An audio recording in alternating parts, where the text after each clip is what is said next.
Hey all, shorter video today, just checking in on our monthly spending for the month of April and ensuring that we remain on track for our savings goals.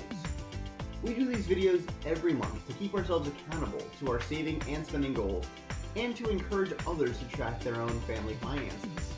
We certainly thrive off motivation, so if you don't mind, go ahead and give the like button a tap. If this is your first time here, I guess by definition, you haven't seen our previous videos, which detail our spending, so just briefly, I'll go over how we handle our family finances. Rather than a traditional line item budget, we keep things quite broad. We pay ourselves first, ensuring that we are saving at least 30% of our income throughout the year. The remaining 70% takes care of our taxes, debt payments, groceries, and necessary expenses, or is otherwise spent on whatever we please, guilt-free, knowing that we're already taking the necessary steps to secure our financial future. As our income, saving, and spending fluctuates somewhat month to month, we really try not to worry too much about any given month as long as we're on track overall throughout the year. Next to February, where I received my annual bonus, April was a fabulous month. In fact, our best month to date, with the trifecta of 3 pay periods, a small award at work, and our federal tax returns. Altogether, that added up to $24,300 in income. Tax withholdings, of course, cut that down right off the bat, this month clocking in at a little under 21% for just over $5,000, which covers our federal and FICA taxes. With that, we're down to $19,260. However, as always, before these funds hit our bank account, there is an additional automatic withholding for our insurance and HSA contributions. Because this month did have 3 pay periods, and these expenses are paid per pay period, not on a monthly basis, the contributions were a bit higher this month at $725 and $715 respectively, each representing around 3% of this month's income. After all of this, $17,820 was deposited into our bank account. We do, however, have to first take care of our liabilities and make our payments for our car and my student loans. Unlike the other withholdings, these do stay the same each and every month, independent of my income or pay periods. So there goes another $900, this month representing 3.7%. Then we have our housing coming in this month at just over $2,900. With the higher income this month, that's only 12%, something that I certainly wish was true every month, but alas. Food and groceries stayed more or less where they usually are at just shy of $1,000, a total of 4% of this month's income.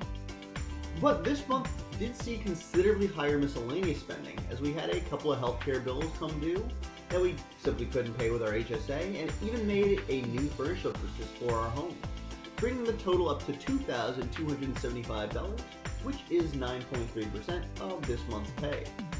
That makes it our second largest expense next to housing. But you know what? That's okay. That's why we do these budgets, so we don't have to feel guilty.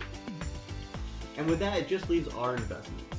And this month, we actually did not invest 30%, despite my earlier claims, investing just $6,250, which comes to a bit under 26%. The reason that we have this underpayment is simply due to the automation of our finances.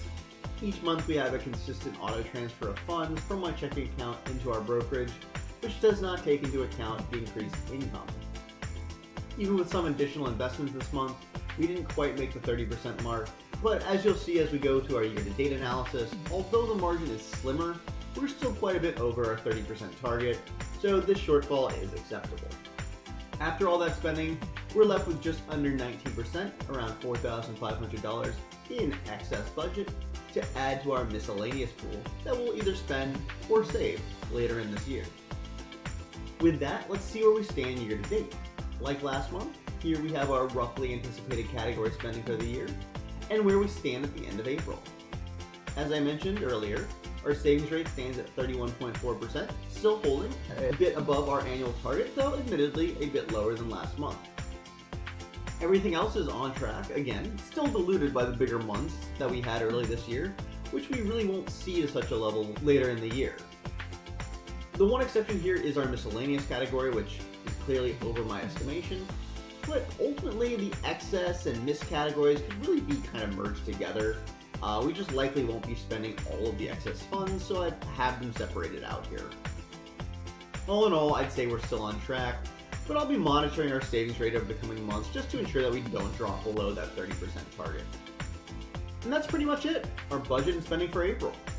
Certainly one of our biggest months of the year, and despite the excess bills and splurging, as expected, we're still well on track towards all of our goals. If you haven't already, you've come this far, so what are you waiting for? Be sure to hit the like button. Thanks for watching.